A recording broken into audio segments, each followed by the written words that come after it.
नहीं मुश्ताक भाई, क्या ये मुनासिब नहीं था कि बजाय उनके ऊपर कब्जा करने के आप कानूनी तरीक़ाकार अपनाते, कानून की मदद से उन फ्लैटों को हासिल करते जो आपकी अपनी मिल्कियत थे, कब्जा करके बदमाशी का एक तासुर देना, ये किस तरह का सीन है? बदमाशों से बदमाशी करता हूँ मैं सरेआम। आज भी अगर उनके कोई लिए कानून मौजूद है मुल्क में। आज मेरे साथ आप भी बदमाशी करोगे, कोई बड़ा तुरम खान करेगा ना बदमाशी, आज भी मैं बदमाशी करूंगा। तो आपके ऊपर मुकदमे क्यों दर्ज हुए? और दूसरा बाद में किए मुकदमे दर्ज, तो वो उसमें बाइज्जत बरी हो गए तो जो जब एटीसी माफी का। मांगी थी तो बात खत्म हो गई थी, तो मुकदमात क्यों दर्ज किए? बस वो जो साजिश थी वो भी। तो सिंधी कौम परस्तों ने आपका साथ क्यों नहीं दिया? एक अकेला मुश्ताक सर की अपनी टीम को लेकर निकला हुआ है कराची पीछे। में मैंने अकेला ही किया सब कुछ, मेरा शिकवा किसी से नहीं रहता, हर किसी का अपना जमीर और गैरत है, सर, कोई अजरक आए तो ना सबकी है, सारे सिंधियों की है। कोई आए, फिर क्यों कोई नहीं आया? यही मेरा आपसे हाँ सवाल तो है। वो उनसे सवाल करें ना, मैंने तो आज तक मैंने किस दो नंबरी से इतना पैसा इकट्ठा हो सकता है क्योंकि आप कराची के लाखों नौजवान सिंधी महाजे जो भी हैं वो बाइकें चला रहे हैं, फुटपाथ, अगर पैसा इतना ज्यादा मिल रहा होता तो ऐसा मुमकिन तो नहीं है। रिस्क के बाद मेरे ऊपर अटैक हुए, हमने अटैक किए, मैं जेल गया, हमने जेल भेजा लोगों को, तो एक नाम बनता है ना, हमने पंगे छोटे तो नहीं लिए। ये आपने उनको अल्टीमेटम भी दिया, उसके बाद एहतजाज भी किया, तो सबका क्या फायदा? और जमात इस्लामी से आपको आखिर मसला क्या है? मुझे कोई मसला नहीं, जमायती मेरे अच्छे दोस्त रहे, इवन आप। अलग होने की बात वो इस वजह से करते हैं कि उनके इतना दबाया जाता है, उनके हकूक को इतना गासिब किया जाता है, उनके बकौल की दलील ये है, तो लोग तो हथियार उठा लेते हैं, वो तो फिर भी अलग होने की बात कर रहे हैं। नहीं, क्या अलग अलग होने चले जाए ना। नहीं सर, अब मेरे सवाल नहीं समझा। अलग होने का वो इसलिए कहते हैं कि कोटा सिस्टम उनके ऊपर नाफिज है। किससे अलग होना चाहते हैं? वो यही सिंध से अलग होना चाहते हैं। वो कह रहे हैं कि कराची वालों को हकूक नहीं दिए जाए, वो ये मुतालबा करते हैं। यानी वो आए थे, मेहमान थे ना। 20 जून 2021 को भेड़िया टाउन के सामने एक पुरअमन एहतजाज की कॉल दी गई, मगर वो एहतजाज पुरतशद्दुद हो गया और उसमें मुकदमा दर्ज हुए, उसमें आपका नाम भी था। वो सारा केस क्या था? मेरा सिर्फ नाम था भाई, और वो तमाम 33 मुकदमात में से मैं बाइज्जत बरी भी हुआ। बरी मतलब हुआ ही नहीं, बल्कि मेरे चालानी सीख। इसकी पीपल्स पार्टी के काम ना करने की वजूहत आप क्या समझते हैं? क्या वजह हो सकती है? पूरे सिंध का उन्होंने वही सेम हाल। कराची के लोग तो ये समझते हैं कि अंदरूनी सिंध तो बड़ा कोई न्यूयॉर्क बना हुआ है, इस तरह बना हुआ है। वही जो हाल कराची का है वही सिंध का हमने देखा है। देखिए, करप्शन है, नेब के मुकदमात या कासी करते हैं कि अगर आपके सही फंड्स इस्तेमाल हुए होते तो आज नेब के केसेस ना होते।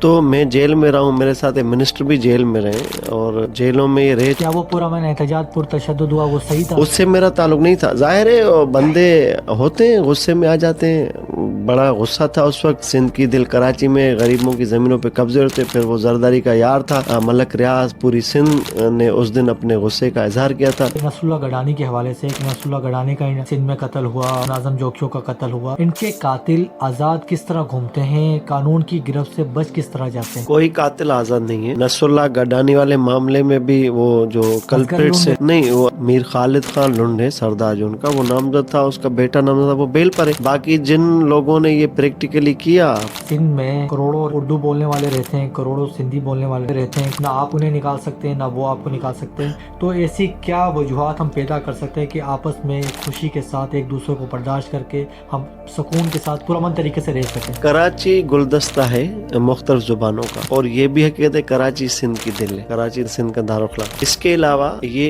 एक अटूट हिस्सा है सिंध का। अगर कुछ नाकिद नादान दोस्त हमारे सोचते हैं कि उनकी अगर मेजॉरिटी ज्यादा है।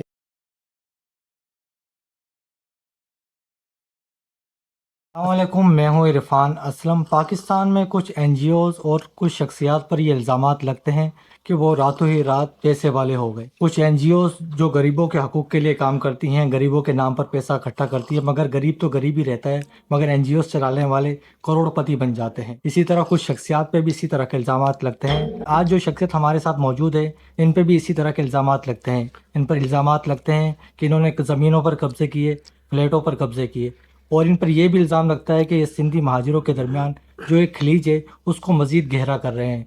हमारे साथ मौजूद हैं सीनियर जर्नलिस्ट मुश्ताक सरकी साहब। सबसे पहले तो सर, नवाजिश आपके कीमती वक्त की, कैसे मिजाज है आपके? थैंक यू इरफान, मैं ठीक हूँ बिल्कुल, आप सुनाए। सर, स्टार्ट करते हैं आपके भाई के अगवा को लेकर, आफाक सरकी को लेकर। इस पे दो तरह के मौक़िफ़ हैं। एक मौक़िफ़ तो ये है कि वो वाकई में लापता हुए थे, अगवा हुए थे, उसके बाद वो बाजियाब हो गए। और दूसरे कुछ लोग ये कह रहे हैं, एक मौक़िफ़ ये भी है कि वो अगवा नहीं हुए थे, वो मुश्ताक सरकी की जानिब से रचाया गया एक प्री प्लान ड्रामा था ताकि लोगों की अटेंशन अपनी तरफ की जाए। आपके क्या ख्यालात हैं? क्या कहानी है पूरी इस अगवा की? देखें, ये कोई कच्चा नहीं है, कंदकोट कश्मोर घोट की शिकारपुर। कि जहाँ पर ये ड्रामा रचाया जाए, जंजीरों से बांधा जाए, फिर घर वालों को फ़ोन किया जाए, तावान तलब किया जाए और पैसे हड़प किए जाए। ये एक मेट्रोपॉलिटन शहर है, कॉस्मोपॉलिटन शहर है। यहाँ पर तमाम ज़बरदस्त एलीट एजेंसीज एक्टिव काम करती हैं और पुलिस है, रेंजर्स है, तमाम इदारे। यहाँ पर किसी बंदे का ऐसे अगवा होना या मिसिंग होना कोई मामूली बात नहीं है। अगरचे ड्रामा होता या रचाया गया ड्रामा होता तो भाई इस वक्त मैं आपके सामने ना बैठा होता और कोई भी मुझे स्पेयर ना करता, क्योंकि मैंने तो बराह रास्त अपने लाइव सेशंस में इल्ज़ामात लगाए थे संजीदा, और एग्रेशन मेरी आपके सामने थी। बिल्कुल। धरने का मैंने ऐलान किया था, शारा फैसल बंद करने का। तो ये किसी भी सूरत हमारे एंड पर ऐसी कोई चीज़ नहीं थी, ना मैं इन पे यकीन रखता हूँ। ज़ाहिर है मेरे मामलात हैं कराची में, मैं पिसे हुए तबके की नुमाइंदगी करता हूँ, बात करता हूँ, पार्लियामेंट तक पहुँचाता हूँ और प्रैक्टिकली ग्राउंड्स पर धरने देकर गरीबों की आवाज़ बनता हूँ। तो मेरे तो नफ़े नुकसान होते रहते शहर में, और एक लंबी कतार है दुश्मनों की, लंबी फहरिस्त है तासुब परस्तों की, कि जो नहीं चाहते।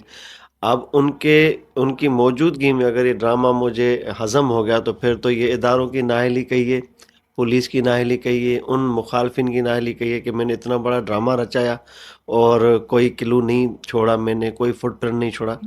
ये क्रिस्टल क्लीन था। हमसे पुलिस भी राब्ते में थी, डीआईजी भी थे, आईजी साहब भी राब्ते में थे, एडिशनल आईजी कराची भी राब्ते में थे, एसएसपी ईस्ट राब्ते में थे। वो टाइम टू टाइम अपडेट भी दे रहे थे हमें। बहरहाल जहाँ था, जहाँ से आया, हमें इस पे कोई और मज़ीद न बात करने की ज़रूरत थी उस वक्त, न कुछ था। कुछ गलतियाँ थी बच्चे की जो मिससेप हुआ था, शायद कोई कल्चर रैली थी, वेपन डिस्प्ले हुए थे और उनका कोई मिससेप हुआ था जोहर चौरंगी पे किसी के साथ, तो उसके बाद रिएक्शन में उठा लिए गए। ये हुआ था मामला। जब उठाया था उनको नहीं इल्म था कि मेरा भाई है, और जब मैं स्क्रीन पे आया तो ज़ाहिर है उठाने वालों को भी मैसेज चला गया कि ये मुश्ताक का भाई है, तो इस पे तो वो सीरियस हो जाएगा मामला। नहीं सर, आपके मुखालफिन ये इल्ज़ाम लगाते हैं कि कोई भी शख्स इतनी जल्दी लापता नहीं होता। तकरीबन 24 घंटे के अंदर ही वो बाजियाब हो गए नहीं, थे, 3 दिन के 3 बाद। दिन के अंदर। उसकी वजह ये कि इससे पहले गनियामान चांडियो भी लापता हुए थे। देखो, आफा कोई एंटी स्टेट बंदर नहीं है, वो अच्छा। छोटा बच्चा है, वो साइमा बिल्डर के पास मैनेजर एडमिन है हम्म। यहाँ पर, और वो उसकी कोई पॉलिटिकल एक्टिविटी नहीं। हाँ, मैं उठूं, मैं गुम हो जाऊं तो फिर एक समझने वाली बात है कि कुछ दिन लगते हैं। वो बच्चा था, उसने बचकाना हरकत की, वेपन डिस्प्ले किए थे, जोहर चौक में किसी से फड्डा हो गया था, फड्डे के बाद वो रिएक्शन आ गया।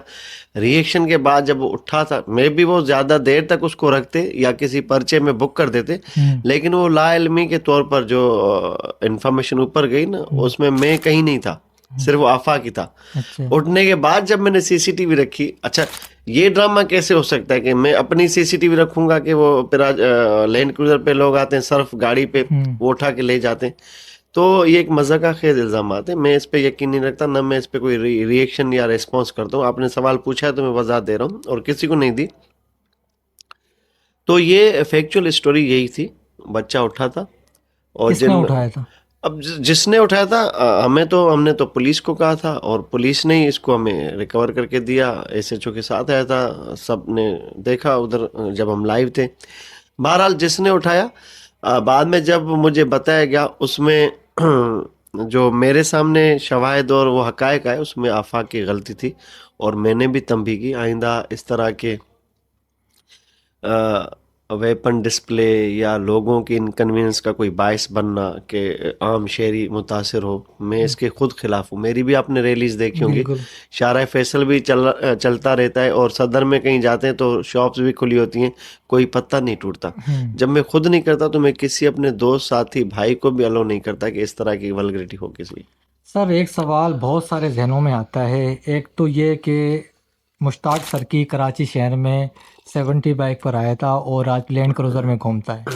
और दूसरा ये कि मुश्ताक सर की एक केटीएन न्यूज़ का या किसी सिंधी चैनल का एक मामूली रिपोर्टर था और आज एंकर बना हुआ है। इस पूरी तरक्की का राज क्या है?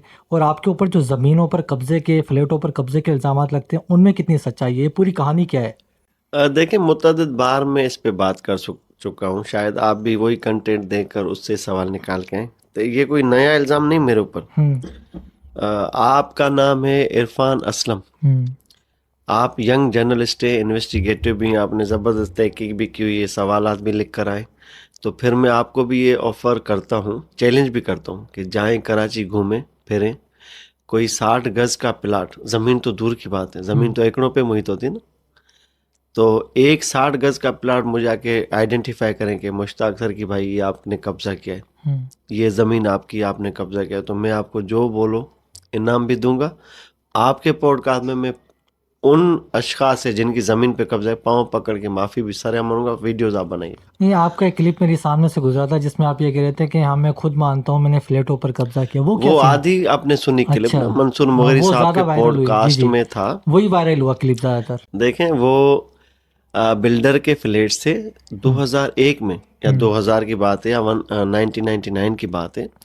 किसी स्टेट से मेरा फड्डा हुआ था, मैंने गुर्बत के दिनों में एडवांस पैसे दिए थे, वो एडवांस फॉरफिट हो गया, मुझे फ्लैट नहीं दिया था किराए पर, फिर हमने जिद में आके वो ताले तोड़ के बैठ गए थे, तो वो बड़ा मामला हो गया था, बड़ी उस लेवल का जो तनाज़ा था हमारा बहुत बढ़ गया था, फायरिंगें हुई थी, मुकदमे हुए थे, बहुत बड़े फड्डे हुए थे, जिसके बाद हमने जिद में किए थे, और वो बवजह मजबूरी किए थे। वो यंग ब्लड होता है बंदा, बिल्कुल। स्टूडेंट होता है और ताज़ा ताज़ा कराची आ जाता है, तो वो उसके दोस्त भी होते हैं यहाँ पर, तो वो मुश्ताक सर की कुछ और था, और मैं खुद इखलाकी जुर्रत रखता हूँ, कोई और नहीं रखता। मैंने कहा कि मैंने कब्जे किए थे बवजह मजबूरी 6 फ्लैटों पे, और बदमाशों के किए थे, गरीबों के नहीं किए थे। सही। बिल्डर भी बदमाश था, उसका स्टेट एजेंट भी बदमाश था, उधर जो सियासी तंजीम का यूनिट ऑफिस था वो भी बदमाश था, तो हमने तो उनके गढ़ में जाके ये बदमाशी हमने भी की थी, तो बदमाशों को बदमाशी से ट्रीट किया। बाद में वो सुलह सफाई हो गई और बातचीत हो गई, दोस्ती हो गई। आज वो बिल्डर हफीज़ भट्ट साहब, मैं नाम भी लेता हूँ, बिलीज पैराडाइज फेज 2 और जितने भी बिलीज के नाम से उनके हैं प्रोजेक्ट्स, वो मेरे अच्छे दोस्त हैं। तो वो इंग्लिश में कहते हैं happen is happen, gone is gone. तो हम फिर आगे बढ़े, ज़माने को समझा, कराची के डायनामिक्स को समझा, चीज़ों को समझा। वो अयाम कुछ और थे, ये दौर कुछ और है। अब तो मेरे नाम से आप कह रहे हैं कि ज़मीनों पे कब्जे में, बोलो चलो। अब जाहिर जब आप एक फेम हासिल करते हैं, एक पॉपुलर पर्सनालिटी बनते हैं, आज अगर इरफान असलम मेरे पास आया है तो कई सहाफ़ी क्यों नहीं जाते आप? बिल्कुल। कुछ सोच के आए। अब चलो मैं मुतज़ाद शख्सियत हूँ, चलो मैं इल्ज़ामों की जद में रहता हूँ, कुछ तो मैं हूँ। आप आए हो ना अपना टाइम निकाल के, आप बैठे हो, बात कर रहे हो, फिर जाओगे अपने घर, जितना भी दूर है आपका। तो मेरे भाई, मैं इन चीज़ों पे बिलीव नहीं करता। मैं जो हूँ, मैं अपनी ज़ात में हूँ, और जो मुझे समझ आता है वो करता हूँ। न मैं किसी से मुशावरत करता हूँ, न कोई तजवीज़ लेता हूँ। जो मेरा जहन दिल दिमाग कबूल करता है मैं करता हूँ। नहीं मुश्ताक भाई, क्या ये मुनासिब नहीं था कि बजाय उनके ऊपर कब्जा करने के आप कानूनी तरीक़ाकार अपनाते, कानून की मदद से उन फ्लैटों को हासिल करते जो आपकी अपनी मिल्कियत थे? कब्जा करके बदमाशी का एक तासुर देना, ये किस तरह का सीन है? बदमाशों से बदमाशी करता हूँ मैं सरेआम। आज भी अगर उनके कोई, लिए कानून मौजूद है मुल्क में। आज मेरे साथ आप भी बदमाशी करोगे, कोई बड़ा तुरम खान करेगा ना बदमाशी, आज भी मैं बदमाशी करूंगा। कानून वानून बाद में देख लेंगे, वो भी कानून को देखें हम भी।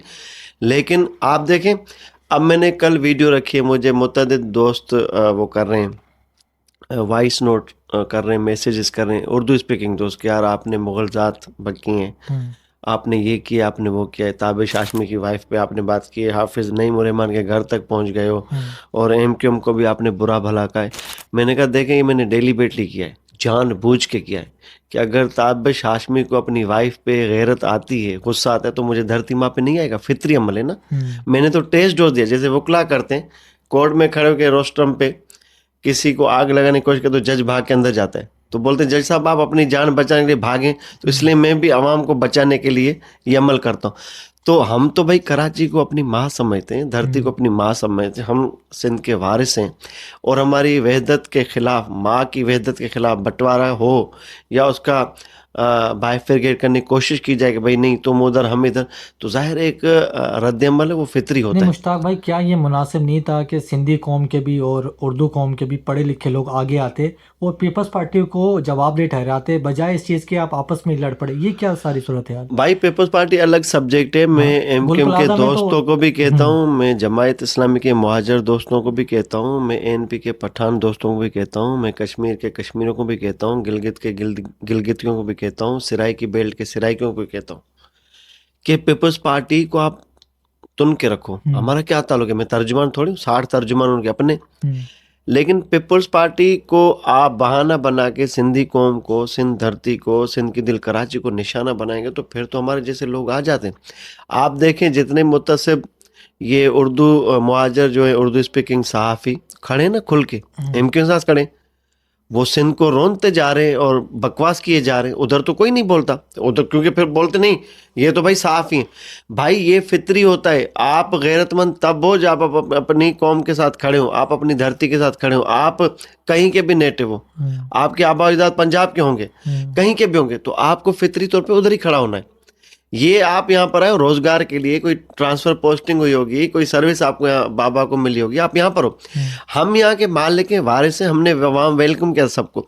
वही बंदा अगर भौंके धरती पर, शहर कराची पर, सिंधी कौम पर, सिंध की तहजीब पर, सिंध के अजरक पर, तो मेरी गैरत गवारा नहीं देती कि मैं कंप्रोमाइज करूँ। नहीं, मैं साफ हूँ। नहीं भाई, साफ साइड हो गई।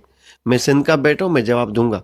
इससे सारा फायदा तो पीपल्स पार्टी ने उठाया ना, आप और ना ये वो। नाकदीन को सोचना चाहिए, लोग भी, ये हाँ। अपोजिशन को सोचना आपस चाहिए, में। मुखालफों को सोचना चाहिए कि आप 6-7 करोड़ सिंधी की दिलाजारी ना करो, आप हमारे साथ खड़े रहो ना। मिलके आप उनको देखो जवाब दो। मैं ज्यादा मुतासिर हूँ बैड गवर्नेंस का, पीपल्स पार्टी की बैड गवर्नेंस का। सिंधी मुतासिर है, सिंधी बोलने वाला सिंध का वारिस मुतासिर है। जेकब बाबा में मुहाजिर थोड़ी है वोटर, शिकारपुर के वोटर सिंधी हैं।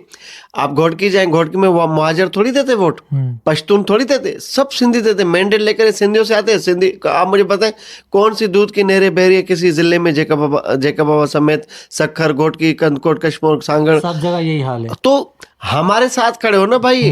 हमारा आप साथ दें, हम आपके साथ खड़े हो। आप क्या करते, पीपल्स पार्टी को बस यही सोचा है कि सिंधी है।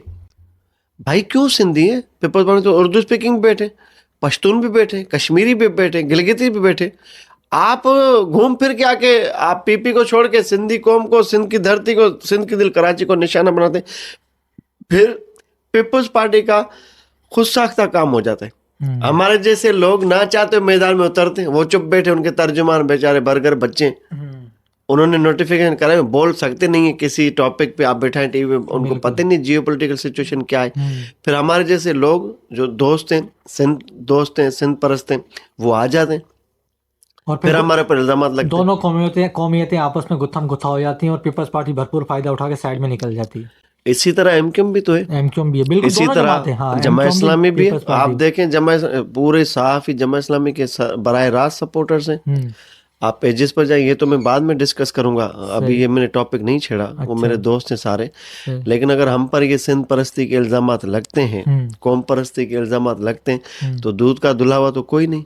बात ये है कि हम एक्सपोज हो जाते हैं क्योंकि हम वोकल हैं, खुल के बात करते हैं, कुछ मुनाफिकाना रवैया रखते हैं, पीछे सपोर्ट करते हैं। सबूत हमारे पास सबके कि कौन किसका APMSO का जिम्मेदार रहा है, कौन जमीयत का जिम्मेदार रहा है। आज बड़े बड़े चैंपियन बनने रहते हैं, एंकर बने बैठे हैं, साहब बने बैठे, सबका शिजरा नसब हमें पता है।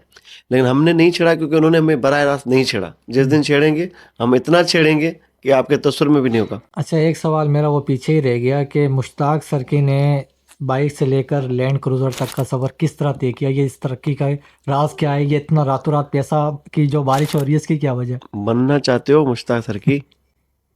चाहिए? आप व्यूअर्स को बताएं। नहीं, क्या चाहिए आपको? बनना है? मेंटरशिप में आना चाहते हो? वो ये सोच रहे हैं तरबियत दो, इंटर्नशिप लेनी है मेरे पास कि कैसे बनते। ये रातों रात नहीं है, ये 26-27 साल की जर्नी है। और ये सिर्फ बाइक से लैंड क्रूजर आपको नजर आती है, इनके पीछे दुख, तकालीफ, अकूबतें, जेल की सोहबतें आपको ये नजर नहीं आती। बताएं, आप पूरी स्टोरी देखें, बताएं। पूरी स्टोरी की कोई बात ही नहीं है। मैं कहता हूँ आपने आगाज कैसे किया और यहाँ तक कैसे पहुंचे? नो रिस्क नो गेन की पॉलिसी पे चलता हूँ कि आप अगर रिस्क नहीं लेंगे लाइफ में तो कुछ हासिल नहीं कर सकते। कितने सिंधी साफी हैं जो मेरे साथ बाइक पर ही थे बेचारे, आज भी वो बाइक पर ही, ठीक है। और हमने आगे बढ़ के खेला। हर दिन को कराची में मैंने 9 बॉल पे फ्री हिट मिलती है ना क्रिकेट में, कि आउट होने का खतरा नहीं होता दिल में, दिमाग में। मैं कराची में हर दिन ऐसे ही गुजारता हूँ कि जिस दिन आउट हुआ तो आउट हो जाएंगे और वो मौत बरहक है। जिस दिन में रब ने रखी है मेरी मौत, तो मुझे ये गनमैन वनमैन नहीं बचाएंगे। अकबर बुगटी को इतनी सिक्योरिटी थी, 200 वीगो के रॉकेट लॉन्चर के मोटर कैड में निकलता था। बेनजीर भुट्टो को कितनी सिक्योरिटी थी। तो जब लिखी एक ही गोली काफ़ी होती है, तो क्यों ना खुल के जिए, ज़बरदस्त जिए। बाकी पैसा कराची में बनना बनाना लेना कोई मसला नहीं है इतना, ये लोगों के लिए होगा। जब आपका फेम होता है, जब आपका नाम होता है, जब आप दिलेर होते हो, जब आपकी आइडेंटिटी इंटेक्ट होती है सिटी में, जब आप स्टेक होल्डर के तौर पर आते हो शहर में, तो फिर तो ये चीजें कहाँ से आसान आता है। है पैसा तो? देखें, हर चीज आसान है। मेरी दोस्ती है रोटरी क्लब में। रोटरी क्लब क्या है? रोटरी क्लब है शहर की अशराफिया का फोरम। मैं अदना सा बंदा हूँ, गरीब, वहां पर उधर आपके कनेक्शंस बनते हैं, बिल्डर्स से बनते हैं, आपके बिजनेस एलीट कोर्स से बनते हैं, वहाँ पर आपके ताल्लुकात बनते हैं। और उनके अगर एक आध काम होते हैं, अगर आपका कोई मिनिस्टर आपको ओबलाइज करता है तो 5 8 10 करोड़ वहाँ से लेना गिफ्ट, या वैसे ही दोस्ती में देना, कोई मेरे ख्याल में मसला नहीं। फिर आप क्राइम रिपोर्टर रहे हो, 25 साल का आपको एक्सपीरियंस है, आपके सामने एएसपी आज आईजी बन गए, आईजी बन के रिटायर भी हो गए, लेकिन आप आज तक भी मार्केट में हो, आपका सिक्का चलता है। तो इस शहर में क्या मुमकिन नहीं, कितनी माफियाज यहाँ पर काम करती है। लेकिन मैं बताऊं कि 2019 में जब मैं जेल गया तो मैं अपने ज़मीर के मुताबिक जेल गया। मैंने ड्रग डेंस के खिलाफ बड़ी रिपोर्टिंग की थी, स्पाई कैम से मैंने वो एक्सपोज किए थे, बड़े बड़े ड्रग डेन दुनिया न्यूज़ पे चल रही थी, 40 मिनट का स्लॉट्स चलते थे मेरे। तो वो मुझे पुलिस ने कहा कि पैसे ले लें, मैंने पैसे लेने से इनकार किया, मेरे ऊपर 13 मुकदमे बनाए गए। तो आज तक मंशियात, फाशी, जुआ, इन सोशल क्राइम्स का मैंने 1 रुपया नहीं लिया, ना कोई साबित कर सकता। इतनी आयार निकलती है सहाफ़ियों की, पता है ना। मुझे नहीं पता कि यहाँ पर कौन सी माफिया कितने पैसे कमाती। मैं क्यों खुल के बात करता हूँ? इसलिए खुल के बात करता हूँ कि मेरा दामन अपने तौर पर मेरे नज़र में साफ है। आपको इम्प्लीकेट करता है मुझे जाके कहीं पर भी, किसी से कनेक्ट करता है, वो उनकी मर्जी है, एआई का दौर है, कल को वो कुछ भी करे, मैं कुछ नहीं कह सकता। लेकिन ग्राउंड पर कहीं भी जाएंगे, कहीं भी, एक डमी अखबार के रिपोर्टर को भी आजकल हफ्ता 15,000 मिलता है, हफ्ता। वो आप घूम के आ जाओ शहर में, आपको मैं भेजूंगा ना, मेरे नाम पे आप 20 लाख हफ्ता इकट्ठा कर सकते हो। तो इस शहर में मेरे ख्याल पैसे जनरेट करना या ये इकट्ठे करना कोई बड़ा मसला नहीं है। हर गली में 2 नंबर काम चलता है। बात है यही है आपकी जो स्टोरी से मैं सुना हूँ, जो आप बता रहे हैं, तो 2 नंबरी से इतना पैसा इकट्ठा हो सकता है, क्योंकि आप कराची के लाखों नौजवान सिंधी महाजे जो भी हैं वो बाइकें चला रहे हैं, फुटपाथ, अगर पैसा इतना ज़्यादा मिल रहा होता तो ऐसा मुमकिन तो नहीं है। रिस्क है। अच्छा, बात है रिस्क। आप किस माफिया, देखें, रिस्क के बाद मेरे ऊपर अटैक हुए, हमने अटैक किए, मैं जेल गया, हमने जेल भेजा लोगों को, तो एक नाम बनता है ना। हमने पंगे छोटे तो नहीं लिए, पंगे बहुत बड़े लिए ना। नाम क्यों? आप जिंदगी में पहली दफा मिले हो आज, किसी को आपने फोन किया, उसने मुझे कहा, आप मेरे पास आके बैठे, कुछ आपने खाका तैयार किया होगा ना, यार ये बड़ा ही खतरनाक है, बड़ा ही लैंड ग्रैबर है, बड़ी माफिया है, ये है वो है, ठीक, इससे मिल के इंटरव्यू कर लेते हैं। आज तक जो मुझसे मिला है, मुझे बरक्स पाया उसने। वो सोच के कुछ और आता है, मिल के कुछ और। मेरी कोई गैदरिंग नहीं है, कोई मेरा सहाफती सिंडिकेट नहीं है कि भाई मैं 10 लोगों के साथ ही घूमूं फिरूं, 10 लोगों के साथ में एसपी के पास जाऊं, डीआईजी के पास जाऊं। मैं अकेला ही रहूं, मैं सुकून से अपनी लाइफ खुद जीता हूं, एंजॉय करता हूं, मुझे किसी कोई परवाह नहीं होती। जितने झमेले भी आते हैं मेरे ऊपर, ज़ात के ऊपर जितने मसले होते हैं, वो भी मैं खुद ही डील करता हूं। किसी को मैंने आज तक ये नहीं कहा कि वो कोई मुझे ये करे, वो करे, सपोर्ट करे। वो नॉर्मल ट्रीट जो होती है वो होती है। इसी तरह जब आपका नाम बनता है सोसाइटी में, तो फिर आपको लोग डिस्कस करना शुरू करते हैं। अब वो पॉजिटिव करें, नेगेटिव करें, ये उनके ऊपर है। सर 8 फरवरी 2019 को पुलिस की रिपोर्ट के मुताबिक एक शख्स भैंस कॉलोनी मोड़ की तरफ आता है और 2 मुबैना डकैत उसे रोकते हैं, पुलिस की रिपोर्ट के मुताबिक। और उन डकैत का नाम होता है इरशाद रंजानी। एक जो जिससे वो लूट मार कर रहे होते हैं, वो गोलियां मारकर उसे कत्ल कर देता है। उसके बाद आप मंजर आम पर आते हैं और वीडियोस बनाते हैं, एहतजाज करते हैं। ये पूरी स्टोरी क्या है? कहा जाता है उसी के बाद से आपको शोहरत मिलना शुरू हुई थी। जिस पुलिस रिपोर्ट की आप बात करें, वही पुलिस वाले मुलजिम बने थे उसी केस में। वो कोई डकैत नहीं था, ज़ाती दुश्मनी पे उसको बेहमाना कत्ल किया गया, वीडियो वायरल की गई। मैंने उस पर बात की, रहीम शाह का मैंने शजरा निकाला, उसको मैंने मुलजिम ठहराया और सीएम सिंध की डायरेक्ट उस पर उसके ऊपर एफआईआर हुई। फिर हमने कारसाज पे धरना दिया था और वो मुलजिम कन्विक्ट हुआ। यानी ये तो तमाम तर चीज़ें रद्दी की टोकरी में चली गई कि पुलिस रिपोर्ट था, डकैत था, ये था, वो था। तो हमने तो एफआईआर उसके ऊपर करी जिसने कत्ल किया था। जाहिर है मैंने धरने की कॉल दी थी, मैं कोई पॉलिटिकल बंदा नहीं हूँ, उस समय दुनिया टीम में था और मैंने बच्चों के साथ एहतजाज की कॉल दी थी। मुझे क्या पता था इतने हज़ारों लोग वहाँ इकट्ठे हो जाएंगे। जाहिर है जब आपका एक धरना कामयाब होता है और सिंध के दिल कराची में लोगों की तवक्कात बढ़ जाती हैं कि इरफान असलम बैठा है मेरे सामने, उसने कोई भी एक धरना दिया, कामयाब हो गया, उसको रिजल्ट मिलना शुरू हो गए, तो लोगों की तवक्कात आपसे जुड़ जाएंगी। इसी तरह सिंधी कौम के जो मायूस लोग हैं कराची में, जो इंतहाई मुश्किलात का सामना करते हैं, उनकी एक तवक्को जुड़ गई कि यार ये बंदा है, इसको हम बताएं हमारे साथ ये मसले हैं, में अगर ये बात करेगा सोशल मीडिया पे या एहतजाज करेगा, कुछ करेगा, तो हमारा मसला हल होगा। तो उसके बाद ज़ाहिर है फेम मिला मुझे, लेकिन आज तक ना चाहते हुए मैं कई बार सोचता हूँ कि इन चीज़ों को मैं साइड करके मैं अपनी सहाफ़ती जो लाइन है, जो करियर मेरा, उसको मैं फोकस करूँ, और कर भी रहा हूँ। लेकिन ना चाहते हुए भी इतने मसले सामने आते हैं डेली बेसिस पर कि बंदा, ज़ाहिर है हमारा दिल चाहता है कि किसी की मदद की जाए, तो हम इसी में उलझे हुए हैं।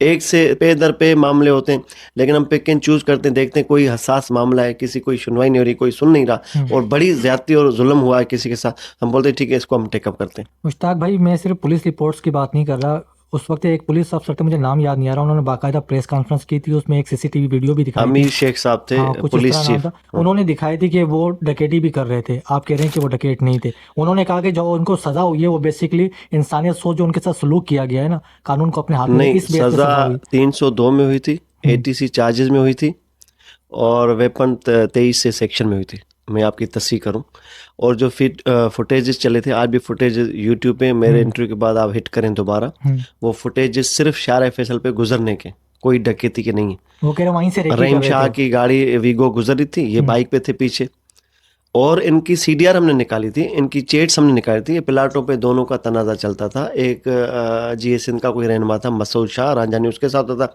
ये बेंच करने में इकट्ठे कब्जे करते थे रहीम शाह के साथ मिलके कुछ लोग, तो इनका हिस्सा था आपस में। तो वो इनकी तो तुम्हें हुई होगी जो चेट के मुताबिक। बाकी जानने वाला बंदा कैसे रॉबरी करता है? इरशाद रांझानी नॉन फिगर था, वेस्ट का किसी तंजीम का सदर था, जस्कम का था। प्रेस क्लब पे वो एहतजाज करता था, विजिबल उसका चेहरा था, बगैर मास्क के, बगैर डांटों के कैसे डकैती कर सकता? ये कॉमन सेंस है। ये सारा मतलब इल्जाम तो राशिदी, ये जात तो इल्जाम हमने साबित किया ना, वो झूठा इल्जाम था। आज तक इरशाद रांझानी के ऊपर जो पर्चा है उस पर तो कोई प्रोसीडिंग नहीं हुई, वो तो कैंसिल क्लास हो गई ना, सी क्लास करा दिया इस हमने। वक्त इस केस की क्या स्टेटस है? वो हो गया, रहीम शाह का कन्विक्ट हो गया, सजा हो गई, सजा पूरी करके निकल आया। अभी मामला बस हमने अदालतों में भिजवा था, वो हो गई। हो गई। हाँ, सर, आपके ऊपर भी जियो न्यूज़ पर और जंग पर हमले के इल्जामात लगते हैं, और उसके बाद आपकी कराची प्रेस क्लब में मेंबरशिप भी कैंसिल की गई। कौन सा आपने ऐसा हमला कर दिया था, क्या वजह थी वो? कोई हमला नहीं किया था, वो भी 3 घंटे की मैराथन ट्रांसमिशन यूट्यूब पे पड़ी है। वो सिंधी कौम को वो तनकीद की गई, टारगेट किया गया, तज़ीक की गई। जियो न्यूज़ ने? जियो न्यूज़ के प्रोग्राम खबरनाक में इरशाद भट्टी ने डमी बिलावल बिठा के सिंधी कौम को, मिन्नसल कौम को बड़ा शदीद तनकीद का निशाना बनाया, भूखे नंगे का, पता नहीं तरह तरह के। तो हमने एक महज़िब तरीके से, मैंने मीर शकील रहमान साहब, मीर इब्राहिम को मैंने व्हाट्सअप किए थे कि ये गलत बात है, आप पीपल्स पार्टी के जियाले वोटर्स को करें, जो उनके वोटर्स हैं, सिंधी कौम को क्यों कर रहे हैं आप तज़ीक का निशाना? तो उन्होंने लाइटर मूड में ले लिया था उस व्हाट्सअप को, उस एहतजाज को। फिर हमने कॉल दी थी कि भाई हम जियो पर पूरा एहतजाज करेंगे, आपने देखा हम बैठे थे। अब जिसने तोड़ फोड़ की जो गए, हमें तो पता नहीं है ना हमें कुछ इल्म था। तोड़ फोड़ करने वाला आता है 4 बाइकों पे डांटे बांध के, पिस्टल निकाल के तोड़ फोड़ करके चला, जो होता रहा माजी में, और जिस तंजीम ने किए ये कारनामे। हमने तो एहतजाज के हम बैठे थे, हमसे मुज़ाकरात हुए, और वो मुज़ाकरात कामयाब हुए। उन्होंने इरशाद भट्टी से प्रोग्राम ले लिया, उन्होंने लाइव नशरियात में जाके माफ़ी मांगी। जियो के इंतजाम हमारे साथ थी, नासिर शाह साहब से, उस इंफॉर्मेशन मिनिस्टर, उन्होंने मुज़ाकरात के कामयाब हो गए। तो आपके ऊपर मुकदमे क्यों दर्ज हुए? और दूसरा, बाद में किए मुकदमे दर्ज, तो वो उसमें बाइज्जत बरी हो गए। जो जब एटीसी माफी मांगी थी तो बात खत्म हो गई, तो मुकदमात क्यों दर्ज बस वो जो साजिश थी, वो भी एक हमारा अपना सहाफ़ती यूनियन का मेरा कोई मुखालिफ था, उन्होंने किया। बाकी तो प्रेस क्लब ने जो मेंबरशिप मेरी सस्पेंड की थी, बाद में मनसूख की, हमने तो उधर भी बेगुनाही साबित की, और वो भी उधर मामला हमारा चल रहा है प्रेस क्लब में। सर, आपके ऊपर ये इल्ज़ाम लगता है कि इस तरफ से आप हैं और उस तरफ से बासित अली है, दोनों एक दूसरे की कौमियतों के खिलाफ वीडियोस बनाते हैं, और जो पहले से एक खलीज है उसको मजीद गहरा करते हैं। आप इस तरफ से, आप उस तरफ से बासित अली। कोई नहीं है, बासित मेरा छोटा भाई है। अभी उस दिन मेरी बात हुई थी उससे। ये सोशल मीडिया की दुनिया कुछ और है और प्रैक्टिकल लाइफ कुछ और है। अब एम के माले जितने हम नज़र आते हैं ये बयानात की हद तक, या सोशल मीडिया पे जो लोग के हमारा वाला कि हम किसी तकरीब में मिलते तो गले मिलते। आज भी अगर हैदर अब्बास रिजवी साहब के घर पर हलीम की दावत हुई तो मैं भी होता हूँ वहाँ पर। अगर मेरे पास कोई इवेंट होता है तो वो भी मेरे पास आते। मेरी सिस्टर की शादी में पूरी एम के क़यादत आई थी, राब्ता कमेटी उरूज के दौर में। तो इस तरह मैं भी उनकी गमी खुशी में जाता हूँ। सोशल मीडिया का एक अलग प्रॉक्सी वार कहते हैं इसको, ये करो वो करो। क्या आप पीपल्स पार्टी एम के माले इस वक्त जिस नहेज पे पहुंचे हुए, क्या शादी गम में नहीं जाते, रात को नहीं बैठते? नहीं, आप मेरी बात नहीं समझे। आपकी सोशल मीडिया की वीडियो से जो हजारों लाखों लोग पीछे मुतासिर हो रहे हैं, उनके भाई बारे मैं में क्या अपनी कह रहे हैं? सिंधियों की नुमाइंदगी करूंगा, चाहे मेरा कोई दोस्त क्यों ना हो, वो अपने किसी कम्युनिटी को रिप्रेजेंट करता है जिस ज़बान में, हम उस ज़बान में उसको रिप्लाई करते हैं, ये मेरा फ़र्ज़ है, ये मेरी हॉबी भी है कि कोई भी बंदा सिंध के ऊपर बात करेगा, सिंध के दिल कराची पे बात करेगा, इसकी तकसीम की बात करेगा, सिंधी कौम की बात करेगा, ज़ाहिर हमारे फॉलोवर्स हैं ना, हम अपना बयान देंगे उनको कि भाई नहीं, इसको इस तरह हम काउंटर कर सकते हैं। ऐसा नहीं हो सकता कि आप दोनों हजरात एक मुस्बत कंटेंट बनाएं? दोनों के दुकान बंद हो जाएंगे हाँ, ये चीज हाँ, दुकान ये बंद हो जाएंगे। ये आपके मुंह से हाँ, सच निकल ये गया कि ये सब लोग बैठे हो, पर मेरे पास मैंडेट तो नहीं है ना भाई, मेरी ना कोई पार्टी है, ना कोई जमायत है, ना कोई मैं कॉम्पल्स पार्टी का चेयरमैन या सदर हूँ, ना मैं पीपल्स पार्टी का कोई रहनुमा हूँ। ये वो बैठे ना, मैं और बात से तो मिलते रहते हैं, वो जहाँ रहते हैं मुझे पता है, हम बैठते रहते हैं, लेकिन हम आज तक हमने तस्वीर भी साथ नहीं रखी। बेसिकली आप ये कह रहे हैं कि फिर मंजन अगर हम मुस्बत ये हाँ, रिपोर्टिंग बिल्कुल करेंगे बिल्कुल तो सोशल मंजन बिल्कुल बिकना बंद हो बिल्कुल जाएगा। सोशल मीडिया पे ये पूरा ड्रामा होता है, चाहे मंजन मैं बेचेगा। करूं चाहे हाँ। वो करे, अच्छा। वो जिस तरह की वीडियो रखता है मैं उस तरह का जवाब देता हूं, लेकिन हमारा मुआवजा ही वो है ही नहीं, हमारा मुआवजा है ही नहीं हमारा कि हम बैठ के इन चीज़ों को वो कंपेयर करें कि कौन ज़्यादा, ये वो अपनी बात करता है तकसीम की, हम सिंध की दिल कराची की वीडियो बनाते हैं, बस यही और फ़र्क है। दोनों के लाखों व्यूज आ रहे हैं। वो बात व्यूज की नहीं है, बात देखें बयानिए की है। वो तकसीम की बात पे मुहाजिरों को वो करते हैं, उकसाते हैं। मैं सिंधियों को यूनाइट करता हूँ कि नहीं, हम बैठे, किसी के बाप में भी दम नहीं, ना किसी की जागीर है कराची, यही कंटेंट हमारा। आपका जमात इस्लामी से क्या मसला है? आपने अल्टीमेटम भी दिया उनको, उसके बाद आपने हुर्मत अजरक की जो रैली भी की, मगर उसके बावजूद भी जमात इस्लामी ने माफ़ी तो नहीं मांगी। आपने उनको अल्टीमेटम भी दिया, उसके बाद एहतजाज भी किया, तो उस सबका क्या फ़ायदा? और जमात इस्लामी से आपका आखिर मसला क्या है? मुझे कोई मसला नहीं, जमायती मेरे अच्छे दोस्त रहे, इवन हाफिज नईम से मेरी अच्छी कुर्बत रही है। जब मैं कवर करता था सिंध टीम में इसको, जमात इस्लामी को, बीट मेरे पास थी, तो हमारा तो देखें असूली मौक़ुफ़ होता है, ये मेरा काम नहीं था जो मैंने किया है। अजरक मेरी मीरास नहीं, अजरक सबकी मीरास है, आपकी मीरास है। तो उसने अजरक की तस्दीक की, हमने उसको देखें, मेरा एक वतीरा रहा है शुरू से कि मैं हमेशा किसी भी डिसएग्रीमेंट को मैं इंडिविजुअली इनफरादी डोमेन में मैं अप्रोच करूँगा कि इरफान ये तुमने गलत किया भाई, ये इसको दुरुस्त करो। आपने एक दफ़ा सुना, नहीं सुना, तो मेरे पास क्या ऑप्शन है? Social media. तो आप इनसे पूछें, जमायतों की क़यादत से, हाफिज नईम के मैसेजेस चेक करें, आप मुन्नम ज़फ़र के व्हाट्सएप चेक करें, आप इनके साबिक़ एमपी मेरे दोस्त हैं यूनुस बारई के मैसेजेस चेक करें, फिर इनके जो ज़बरदस्त सहाफ़ी हैं, इनकी जमीयत के साबिक़ रहनुमा जो आजकल बड़े सहाफ़ी हैं, उनसे पूछें कि मैंने तो सबको कहा कि भाई ये गलत हुआ है, आप इस पर एक 30 सेकंड की वीडियो जारी करें कि भाई सिंधी कौम की दिल आज़ारी हुई है, तो हम इस पर मादत खाएँ और आइंदा हम इज्तनाब करेंगे इन चीज़ों से कि अजरक की तस्दीक और हुर्मत पे कोई बात ना। उन्होंने नहीं मांगी तो हमारे पास क्या ऑप्शन था? ठीक है। और फिर जब 11th आवर था, यानी सुबह को हमारा, संडे को एहतियात, रात को 3 बजे तक हम बैठे बड़े अच्छी जगह पर, ये इन्होंने मिन्नतें की कि ये इदारा नूरक ना आए, तो ये बात हुई, मुज़ाकरा हमारे कामयाब हुए, मैंने ठीक है। और उन्होंने कहा कि आइंदा में नहीं करेंगे, ऑफ द रिकॉर्ड मीटिंग में, बड़ी लेवल की मीटिंग में उन्होंने रात को 3 बजे तक एंगेज किया कि ये कॉल ऑफ और धरना। हमने तो कॉल ऑफ नहीं किया। हाँ, ये बात ज़रूरी है, हमने इदारा नूरक पे लॉ एंड ऑर्डर की सिचुएशन क्रिएट हो जाती, हमारे भी लोग जज्बाती थे, उनके भी लोग जज्बाती हो जाते हैं, जाहिर है किसी के हम मरकज़ पे जाएंगे तो झगड़ा होगा। नहीं, तो उस मीटिंग में माफ़ी मांगी गई थी? उसमें यह अश्योर किया गया था इंतजामिया की तरफ से कि अगरचे इन फ्यूचर जमात इस्लामी समेत किसी ने भी अजरक या सिंधी कौम की तस्दीक की, तो पर्चा स्टेट की तरफ से होगा, रियासत खुद करेगी पर्चा, और इस पे आमादगी जाहिर की सब ने, ठीक है, सब ने की, जिस पे हमारे मुज़ाकरा क्या मांग, लेकिन मैंने कहा मैं कॉल ऑफ नहीं करूँ, मैं धरना दूंगा। मैंने धरना दिया। अब वो माफ़ी मांगे ना मांगे, हमारे धरने का मतलब ये नहीं था कि हमारा मुतालबा कि माफ़ी मांगे, हमारा ये था कि आपने अजरक के खिलाफ बात की, हम अजरक से हुर्मत अजरक का मतलब क्या है, हम उसकी हुर्मत की बहाली के लिए इकट्ठे हुए। वो चंद लोग थे, हम हज़ारों थे। तो सिंधी कौम परस्तों ने आपका साथ क्यों नहीं दिया? एक अकेला मुश्ताक सर की अपनी टीम को लेकर निकला हुआ है कराची में, मैंने अकेला ही किया सब कुछ, मेरा शिकवा किसी से नहीं रहता, हर किसी का अपना ज़मीर और गैरत है, कोई आए ना, सारे सिंधियों की, कोई आए, फिर क्यों कोई नहीं आया? यही मेरा आपसे सवाल है। तो वो उनसे सवाल करें ना। मैंने तो आज तक मैंने किसी को अपील नहीं की, ना किसी को मैंने फोन किया कि मैं ये रैली निकाल रहा हूँ, धरना, मेरी मदद करें, ना आपने कोई तस्वीर देखी कि हमने दावतनामा जाके दिया और तस्वीर पोस्ट कर दियो। मुझे गुरूर अपनी टीम के मेंबरान पर है, हम 7 जिलों में एग्जिस्ट करते हैं कराची में, और जब भी हम निकलते हैं किसी की मोहताजी हमें होती नहीं है। तो हमारा स्टेट पावर हमारे पास है, हम आते हैं, लोग हमसे मदद मांगते हैं, हम अपने लोग भेजते हैं किसी के एहतजाज में, कोई अगर होता है इंसानी हकूक की खिलाफ वर्जी के खिलाफ। तो सैयद ज़ैन शाह से, डॉक्टर कादर किसी से मेरी कोई बात, सनान कुरैशी से कभी मैंने जिंदगी में कोई शिकवा नहीं है, ना मैंने उनको अपील की, ना वो खुद बताएंगे कि कभी मुश्ताक में कहा कि अपने आप कारकुनान भेजे हमारे धरने में। समझते हैं उनको आना चाहिए था इस मकसद के लिए? मकसद तो बड़ा था भाई, वो जाहिर है उनका और काज बड़ा होगा, वो इनको जबरदस्त इशू नहीं समझते होंगे। हम अपनी फहम और दानिश के मुताबिक हमने समझा कि इस पे खामोश नहीं रहना चाहिए, और हमारा डोमेन कराची में, कासमाबाद हैदराबाद में नहीं है, हम कराची में रहते हैं, हमारे पास लोग इंटेक्ट हैं, और हम कराची के इशूज़ को टेकअप करते हैं 0 टॉलरेंस लेवल पर। आपने अभी कहा कि 7 जिलों में हमारे ये मौजूद भी हैं, तो ये टीम मुश्ताक सर की बेसिकली है क्या? क्या कोई सियासी जमात बनाने का नहीं, इरादा हम है? ये क्या है सारा? इरशाद रांझानी के बाद मैंने बात की ना कि यहाँ पर पिसा हुआ तबका है, सिर्फ सिंधी नहीं है। मेरे पास तो उर्दू स्पीकिंग की फ़ोन आती है, एसएचओ ने तजलील की है, बेगुनाह अरेस्ट किया है, किसी फैक्ट्री ने निकाल दिया है, किसी इलाके के चौधरी ने जूते मारे हैं, कोई मंशात फरोश है वो हमारा जीना हराम किए हुए। तो हम इस तरह के सोशल, हाँ, अस्पतालों में ब्लड डोनेशन से लेकर आप देखें प्रॉपर हम जाते हैं NICHS जो NICVD के सामने बच्चों का हॉस्पिटल है। टीम मुश्ताक की वाहिद टीम है कि जो 3 महीने में 2-2, 250-250 हमारे जो यूथ हैं, नौजवान, हम ब्लड डोनेट करते हैं। हम ये इनकी तशहीर नहीं करते ज़्यादा, JDC को हम देते हैं हर साल रमज़ान में। अब थैलेसीमिया के बच्चे हैं, हमने कल ही लोगों को कहा अपने कि कोई भी ब्लड ना दे कहीं भी, ये 2 महीने सब्र करो, रमज़ान में हम देंगे ब्लड 2-3-400 जो बॉटल्स होती हैं। तो वो शिद्दत होती है। ये हमारे वेलफेयर के काम है, ना कोई मेरा झंडा है, ना कोई मेरा नज़रिया है, ना कोई मेरा पॉलिटिकल एम है कि यार ये जिस स्टेज पर हमें, आप इस पर किसी को भी लग रहा है वो झंडा भी अनाउंस कर देगा, पार्टी का नाम भी दे देगा और अपना खुल के खेलेगा। हम तो बैठे हैं चाहते हुए भी, यानी हम चाहते हैं कि यार हम इन इश्यूज में ना है, लेकिन ऐसी मजबूरी हो जाती है कि हमें बवजह मजबूरी अनाउंस करना पड़ता है। नहीं, तो ये बेसिकली टीम मुश्ताक सर की इरशाद रांझानी के वाक़े के बाद मुनज़्ज़म हुई। वेलफेयर है और हमारे ये देख हमने गुलदस्ता सजाए दूसरे ज़बानों के साथ कि कराची में वेलफेयर के काम हो। देखिए मेरी पर्सनल कैपेसिटी, इंडिविजुअल कैपेसिटी, मेरी सारी पुलिस वालों से दोस्ती है।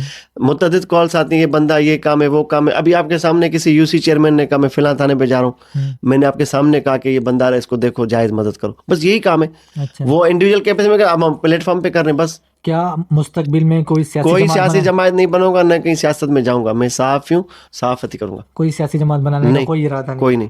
सर, पिछले दिनों आपकी एक वीडियो वायरल हुई, गालिबन आपकी वीडियो गाड़ी में है और किसी को आप ज़दोकोप कर रहे हैं, कहा जा रहा है कि आपने रियासत के अंदर ही एक रियासत बनाई। वो सारी वीडियो क्या थी, क्या किस्सा था वो रियासत की हमने मुआवनत की थी। अगर मैं वो वीडियो ना बना तो शायद कोई सरफिरा उसको ठोक देता। क्या सीन था वो पूरा? वो उसने वो पुलिस का कोई था, प्राइवेट पर्सन था, कोई बीटर था साउथ पुलिस का, उसने कल्चर डे पर सिंधी नौजवान को माँ बहन की गालियां बकी थी। किसी ने नोटिस नहीं लिया, उसके हाथ में वाकी टाकी भी थी।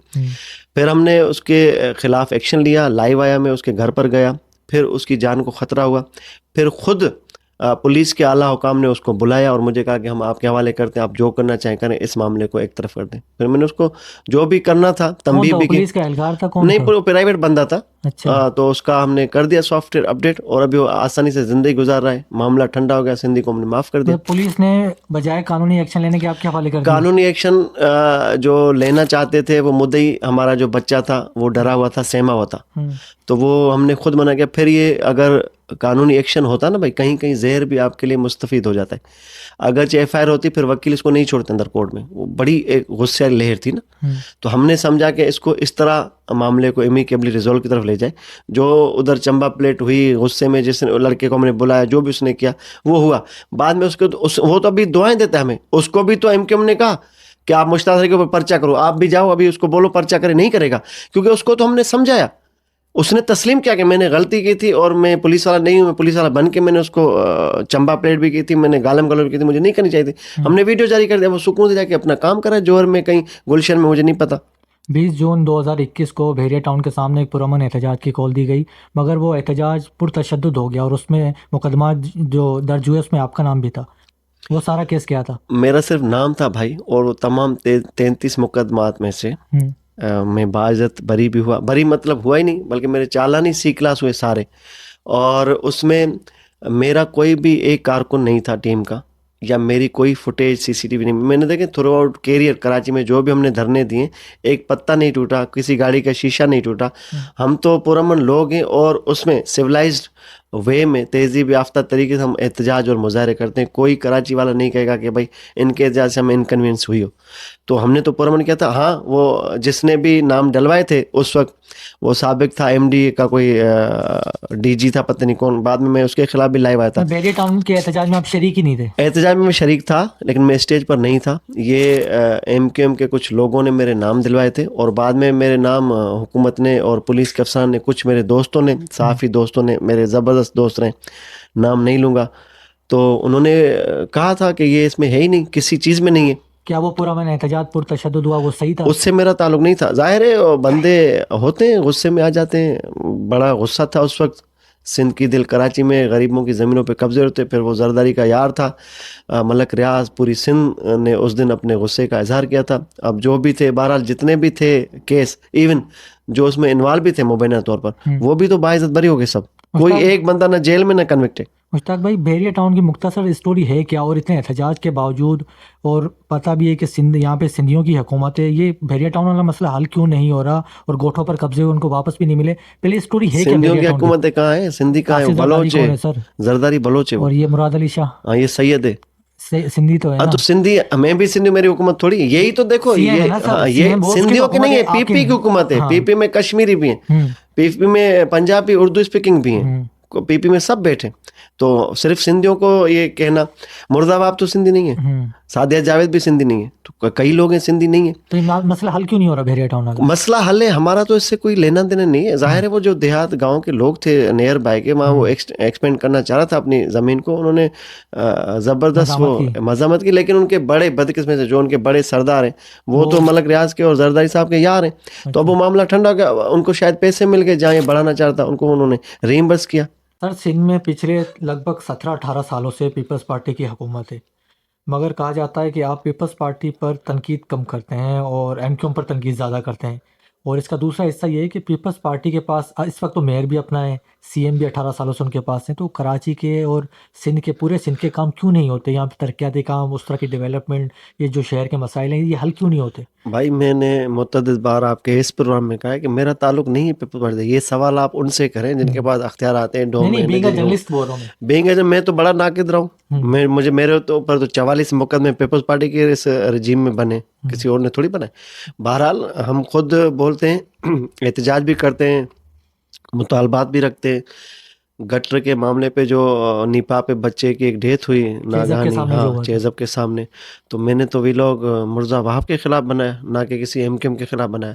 तो जहाँ पर हम देखते हैं कि गलत हो रहा है, तो हम, चाहे मेरा छोटा भाई या बड़ा भाई या कोई कज़न क्यों ना हो किसी ओहदे पे बैठा, मैं उसको भी नहीं स्पेयर कर सकता। तो ये कहना कि भाई मैं पीपी के खिलाफ नहीं जाता, भाई सबसे ज़्यादा विक्टिम तो मैं रहा हूँ पीपल्स पार्टी का। दहशतगर्दों की लिस्ट में मुझे पीपल्स पार्टी ने रखा हुआ है, मुकदमा मेरे ऊपर पीपल्स पार्टी बनाती है, धरने में पीपल्स पार्टी, जाली डोमिसाइल एमकेएम ने तो नहीं बनाया ना, मैंने तो पीपी के खिलाफ धरना दिया था कबूतर चौक पे, सिंध असेंबली और सिंध सेक्रेटरी के सामने। फारा चुरंगी पे। दीगर उमूर पे हमने जो अफेयर्स पे हमने एहतजाज किया है वो तो पीपल्स पार्टी के खिलाफ था। आज भी हम बात करते हैं कि बदहुक्मरानी है, लॉ एंड ऑर्डर का मसला है, नसरुल्लाह गडानी के खिलाफ एहतजाज किया कराची पे सीएम हाउस पे, तो पीपल्स पार्टी के खिलाफ था, एमकेएम के खिलाफ था। हमने एहतजाज एमकेएम के खिलाफ थोड़ी किया। हाँ, एमकेएम ने जो 12 मई को किया था उस पे हमने एहतजाज किया था। तो जो गलत करेगा हम उसके अगेंस्ट ही खड़े रहेंगे, हम तो हमेशा मजलूम के साथ खड़े। आज खुदा न खास्ता आपके साथ कुछ हो जाए, आप तो सिंधी बोलना नहीं है ना, मैं आपके साथ भी खड़ा रहूंगा। सही।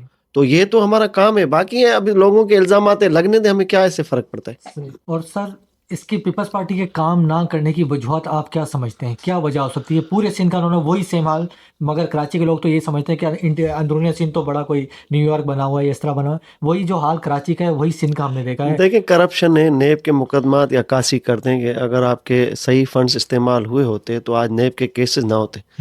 तो हम तो, मैं जेल में रहा हूँ, मेरे साथ मिनिस्टर भी जेल में रहे और जेलों में ये रह चुके हैं, उसके बाद भी नहीं समझते। लेकिन आप देखें ना, पंजाब हमारे सामने ज़बरदस्त मरहम नवाज काम कर रही है। जो अच्छा काम करेगा चाहे वो पंजाबी क्यों ना हो, हम उसकी तारीफ़ करेंगे। मैं रोड़ी मोटरवे पे जब दाखिल होता हूँ, तो जब पंजाब में हम दाखिल होते हैं तो एक कंफर्ट जोन होता है, सिक्योरिटी पॉइंट ऑफ व्यू से, ब्यूटिफिकेशन के हवाले से, डेवलपमेंट से, माहौल ज़बरदस्त फ्रेंडली माहौल है वहाँ पर। वहाँ पे एडमिनिस्ट्रेटिव लेवल पर जो इंतजामी इकदाम है वो नज़र आते हैं।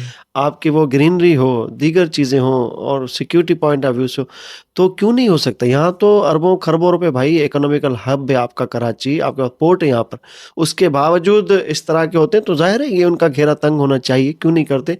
वो खुद अरब खरबपति बन गए और इस सूबे का हाल वही आपके सामने। इसकी बुनियादी वजह आप जो बता रहे हैं करप्शन ही है। आपने जैसा कि जिक्र किया, मेरा आपसे अगला सवाल यही है, नसरुल्लाह गडानी के हवाले से। एक नसरुल्लाह गडानी का सिंध में कत्ल हुआ और नाज़म जोखियों का कत्ल हुआ। इनके कातिल आज़ाद किस तरह घूमते हैं, कानून की गिरफ्त से बच किस तरह जाते हैं? कोई कातिल आज़ाद नहीं है। नसरुल्लाह गडानी वाले मामले में भी वो जो कल्प्रिट्स है, नहीं, वो असगर लुंड नहीं है, वो क्या कहते हैं, मीर खालिद खान लुंड है सरदार जो उनका, वो नामजद था, उसका बेटा नामजद था, वो बेल पर है। बाकी जिन लोगों ने ये प्रैक्टिकली किया पुलिस के बकौल के, वो स्पॉट पर जिन्होंने गन चलाई, जिन्होंने हिट किया, वो दोनों जेल में, और उन्होंने वीडियो भी बयान भी ये दिया था कि हमने इसको सरदार को मुगलजात बकने, सरदार के खिलाफ हेट स्पीचेस करने के ज़िद में आके मर्डर किया इसका।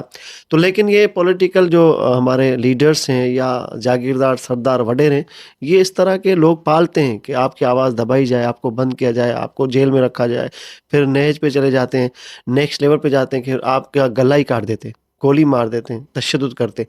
इसी तरह नाजिम जोखो का भी मामला उठा था, लेकिन बाद में उनकी वाइफ ने खुद सरेंडर कर पहले दिया। उनका भाई, उसके बाद उनकी वाइफ। जो भी था वो कर दिया। तो हम तो यही कर सकते हैं ना, हमारा ये अलमिया है कि अगर कोई आम मर्डर होता है, उसका जिरगा होता है 10 लाख में, अगर मुश्ताक सर की, इम्तियाज चांडी और शौकत जरदारी और जितने भी सोशल एक्टिविस्ट हैं वो इस पे आवाज़ उठाते हैं, तो वो जाके जिरगा 2 करोड़ में पहुंच जाता है।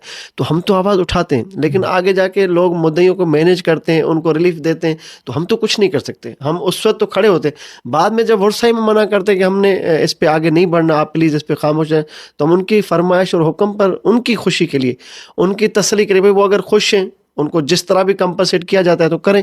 तो अभी नसरुल्लाह गडनी का सब जुडिस मामला है, वो चल रहा है, देखें क्या आता है फैसला उसको। नहीं, तो आप क्या समझते हैं कि ये पैसों का मामला ज्यादा होता है, या उनके ऊपर अरसा हयात तंग कर दिया जाता है, उनके ऊपर इतना प्रेशर होता है? दोनों पहलू होते हैं। देखिए, फ्यूडल लॉर्ड्स बड़े जालिम होते हैं। आपने रहना उन्हीं इलाकों में, आपने, आपके ख़ानदान वहीं बसते हैं, आपका फ्यूचर वहीं है, तो किस तरह आप वो कर सकते हैं उनसे इतना मुकाबला। ज़ाहिर है अब ये दौर है, शऊरी दौर है, शऊर बेदार हो चुका है सिंध में। वो जो गांव देहात तहसीलों में लोग रहते हैं, वो भी कनेक्टेड हैं दुनिया के साथ इस मोबाइल फ़ोन के थ्रू, नेट के थ्रू। तो ये होता है कि सरदार अब जाके बैठ जाते हैं, जो सरदार पहले बंगलों पे बुलाते थे, अब जाके उन झोपड़ियों में बैठ जाते हैं, पाँव पकड़ के बैठते हैं, कैमरे बंद करके माफिया मांगते हैं और बोलते हैं कि हम आपको कंपनसेट भी करें। जाहिर है अगले के बाद तो और कोई ऑप्शन नहीं उसी होता। मुआशरे में सर्वाइव भी करना है। जाहिर है अब देखें ना, हम पीपल्स पार्टी को बोलते हैं बेड गवर्नेंस से, बदहुक्मरान लोग हैं, करप्ट लोग हैं, कुछ नहीं करते, ये करते वो करते। 4 साल बाद हम जाते हैं कंडोलेंसेस करने, ताज़ियतें करने जाते हैं, शादियों में जाते हैं, 5वें साल इलेक्शन होता है, तो फिर हम सब भूल जाते हैं 4 साल की, जो 5 साल की बदहुक्मरानी होती है। तो हमारे पास तो ये मुआशरती मिजाज बन चुका है। हम ये सोचते हैं कि हमारे पास आए तो चलो भाई हमने माफ़ कर दिया, हमारे बड़ों ने माफ़ कर दिया। ये रविश थोड़ा अभी तब्दील करनी चाहिए। एहसाब कड़ा होना चाहिए लोगों का, उनका गिरेबान पकड़ना चाहिए, उनसे पूछना चाहिए। हम ये शऊर बेदार कर रहे हैं। सर, सिंध में पीपल्स पार्टी को इतना वोट बैंक किस तरह पड़ता है, जबकि वो बिल्कुल काम भी नहीं करते? आपके सामने पूरा सिंध। हमारे पास जागीरदाराना और सरदारी निज़ाम है। इसकी बुनियादी वजह यही है। बिल्कुल यही है। और हर सरदार वडेरा जागीरदार पीपल्स पार्टी का मशरूत खड़ा है, करप्शन में उसको हिस्सा मिलता है।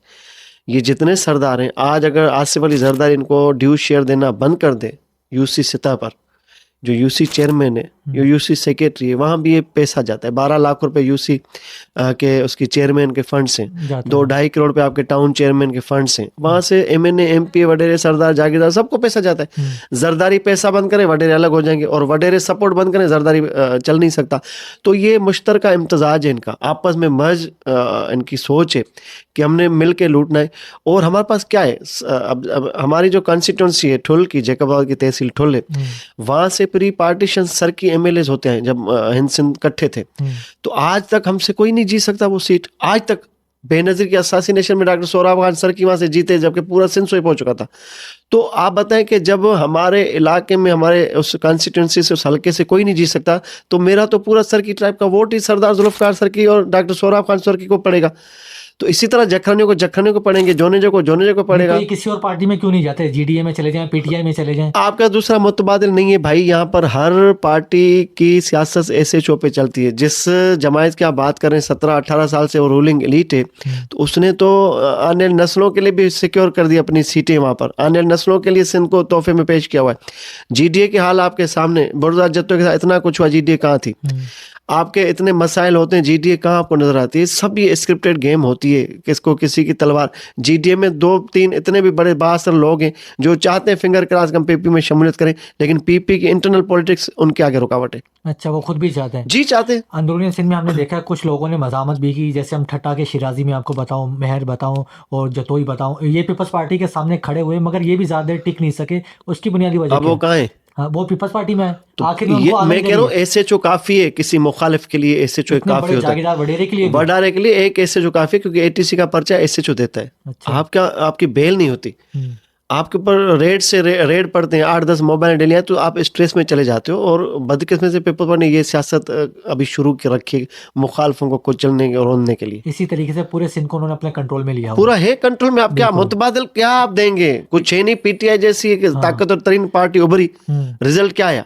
कौम पर जमाते भी तो हैं। वो उनका वो पार्लियामेंट में वो नहीं है इतना स्टेक या वोट नहीं मिलता क्या उनको। वजह है इसकी? वजह देखें, इस पे बात बड़ी लंबी हो जाएगी और गहराई में जाएंगे तो बड़े होंगे। बहरहाल पे कौम परस्तों को पल्स पे काम करना चाहिए, लोगों के मसाइल पे काम करना चाहिए, उनके दुख सुख में खड़ा होना चाहिए, उनके साथ शाना बशाना रहना चाहिए। सीजनल पॉलिटिक्स ना हो कि भाई मैंने धरना ही देना है। आपने वो वैल्यूज को कंसीडर करना है जो मुआशरती वैल्यूज हैं। एक आपने आम अपने इंसान की जो पल्स पे स्टडी करनी है कि आपसे अवाम क्या चाहता है, आपको क्यों वोट मिले, आपके पास मैनिफेस्टो क्या है, आप खुद किस सिफ में खड़े, आपके अपने डिसएग्रीमेंट्स कहाँ तक हैं, आप अपने सिफों में मजबूती क्यों नहीं ला सके, आपके फैक्शंस धड़ाबंदी क्यों है। जब आप इन चीज़ों को विजिट करते हैं तो आपको पता चलता है कि फेलियर के सोर्सेस क्या है। सर, एक सिंध से एक लड़की अगवा हुई थी, प्रिया कुमारी, वो अगवा हुई। और इस पूरे केस का पस मंज़र क्या है और क्या वो बाजियाब हो गई? ये पूरा केस क्या है? देखिए, प्रिया को अभी 6 साल हो चुके हैं। वो आशूर के रोज़ 10 मुहर्रम को सबील उसके वालिद साहब ने लगाई थी वहाँ संगरा शहर में, जो सक्कर डिस्ट्रिक्ट में वाक़, वहाँ से वो बच्ची अगवा हुई। कितने साल की ताहाल थी? उस वक्त वो मेरे ख्याल में 4-5 साल की थी, अब तो वो 11 साल की बन चुकी होगी उम्र उसकी। ताहाल उसका कोई पता नहीं। मुतअद्दिद इस पे धरने हुए, मुतअद्दिद एहतजाज हुए। आईजी उस वक्त थे, चीफ जस्टिस उस वक्त थे उतरे हुए सक्खर में। लेकिन फिंगर क्रॉस कोशिशों के बावजूद इवन मौजूदा सरकार ने यकीन दहानियाँ कराई, 3 तलवार पर हमने धरना दिया, उनकी फैमिलीज आई, हिंदू कम्युनिटी ने धरना दिया, इस मौजूदा होम मिनिस्टर ने मुलाकातें की, सीएम ने मुलाकातें की, तसल्लियाँ दी, यकीन दहानियाँ कराई, लेकिन ताहाल उस बच्ची का कोई इल्म नहीं। अब ये डेवलपमेंट आई है कि 2-4 कॉल्स आई उसके वालिद को, राजकुमार को, कि भाई हमें तामान दें, लेकिन वो भी अथेंटिक नहीं है, वो भी वेरीफाई नहीं हो रही। उसके बाद मामला चुप हो जाता है। अब देखें, कोशिश कर रहे हैं, क्योंकि हमें भी इनके वालिद ने और हिंदू कम्युनिटी ने रोका कि आप इस पे कोई एक्शन ना लें, कोई धरने का ऐलान ना करें जब तक हम खुद न चाहें।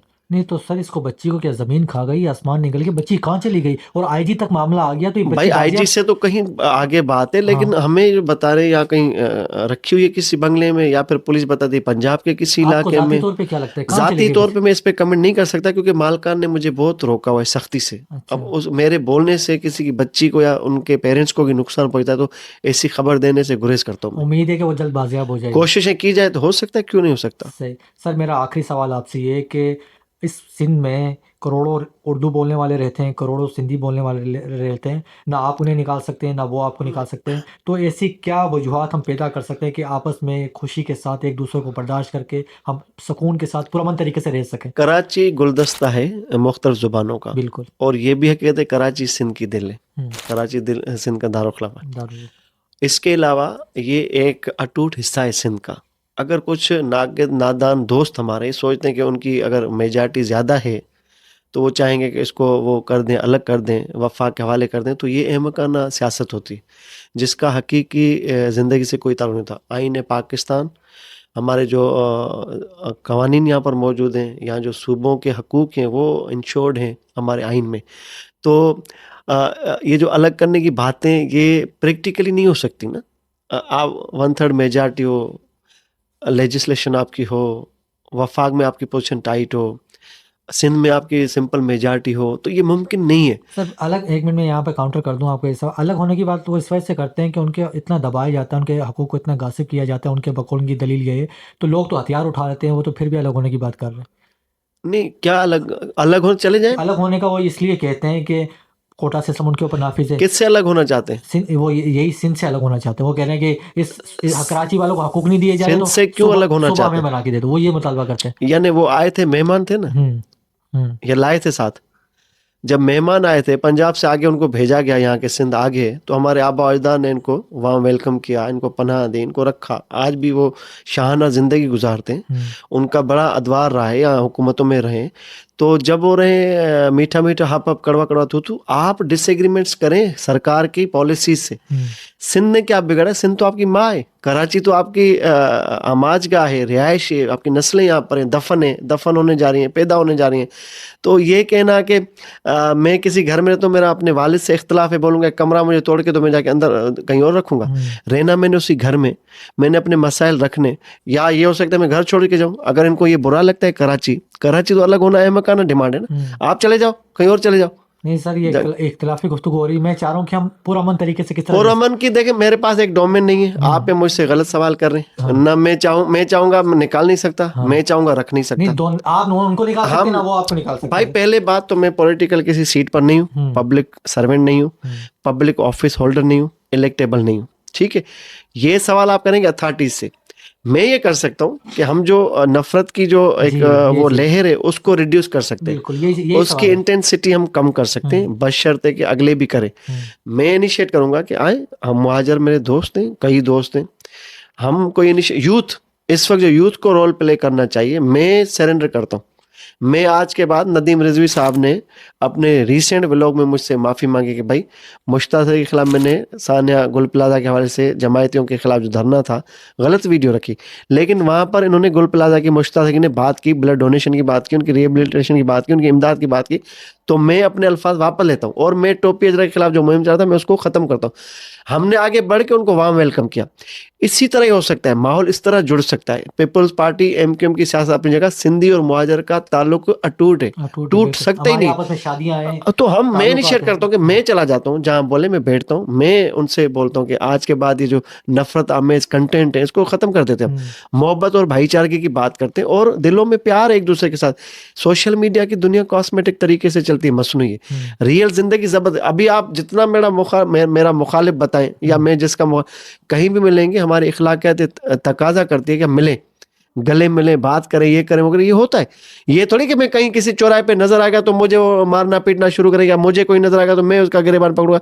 ये कतन नहीं है हमारे पास, ये सिस्टम ही नहीं है। तो जब इस तरह की रविश हमारी जबरदस्त लचक वाली, तो ये आगे बढ़ सकती है और इंशाल्लाह इस शहर में आपको ये नजर आएगा कि सिंधी, मुहाजिर और बाकी जितनी भी जुबानें ये गुलदस्ते की तरह सजाई रखी जाएंगी और मिन्नसिल पाकिस्तानी कौम, मोहब्बतन पाकिस्तानी, हम सब मुल्क की तरक्की के लिए कोशा रहेंगे और साथ काम करेंगे। मैं उम्मीद करता हूं कि आप और उसकी तरफ से बासित अली इंशाल्लाह मुस्तकबिल में इन नफ़रतों के बाज़ार को कम करेंगे और एक मुस्बत कंटेंट लेकर आएंगे। बहुत शुक्रिया सर, बहुत नवाजिश आपकी कीमती वक्त की। Thank you so much. Thank you.